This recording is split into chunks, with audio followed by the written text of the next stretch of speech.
boss mga sir, magandang araw po. At ito, may ikwento na naman ako sa inyo. Isa namang refrigeration system ang papakita ko sa inyo. Gamit ko nito ay 507 single stage 40 horsepower na compressor. Ayan. So single stage po ito po ay ginagamit natin sa ating sa ating chiller. So ito po ay gumagamit ang condensing unit na cell tube type. So yan. So cooling tower po siya, meron siyang pump doon. Ayan yung po yung cooling tower. So may blower po sa ibabaw. Ito yung kanyang linya ng tubig na nagpapalamig sa papalamig sa kanyang condensing unit. So ito yung ating mga pressure switch. Ito ang high side natin na discharge. Ito sa high pressure natin saka sa suction pressure. So ito naman ating pressure switch, high and low. Yan ang ating sensor ng oil, temperature sensor. Ito po. So yan. So medyo makabago na kaunti yung ating sistema. So ito yung ating dulo ng ating cell tube type na condenser. Yan yung kanyang oil separator galing dito sa ating discharge.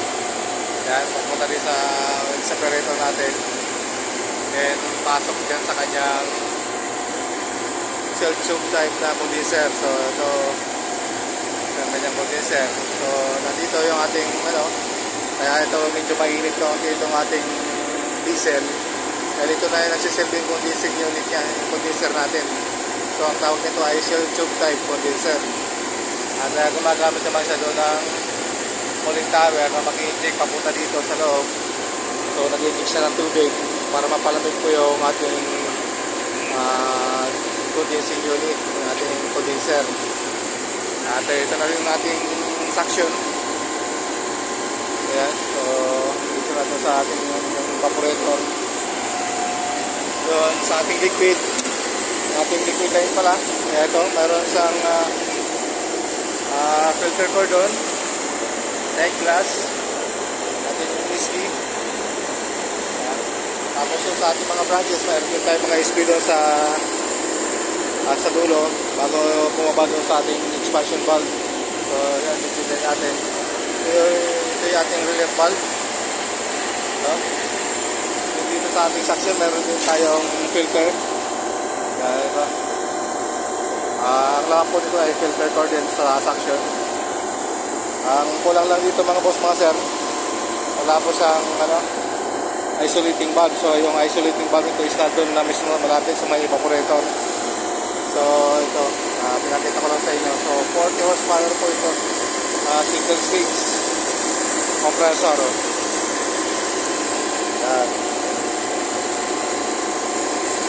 Pinakita ko lang sa inyo yung sistema. Although hindi na ito bago, marami na mga lumalabas na itong sistema, para lang mayroong karoon ng counting idea. At yun yung ating control panel.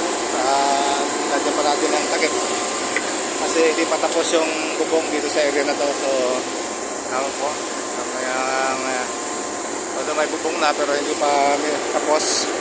Nilagyan pa natin ang takip yung kanyang control panel. So for safety na rin doon sa ating control at saka sa mga electrical natin dyan sa loob, nilagyan mo natin ang takip. So yan mga boss, mga sen, sana po kung kayo po ay nakaka-encounter ng ganito. So ito unit ito, pwede rin ito gamitin sa mga tube ice, sa mga tube ice na tintans. Kaya po nito ang itong class compressor. Kaya po nito na tintans saka 15 tons capacity. So itong compressor, pwede po itong gamitin. So ito mga boss, mga sir, so hanggang dito po muna. At magandang araw po at maraming salamat po.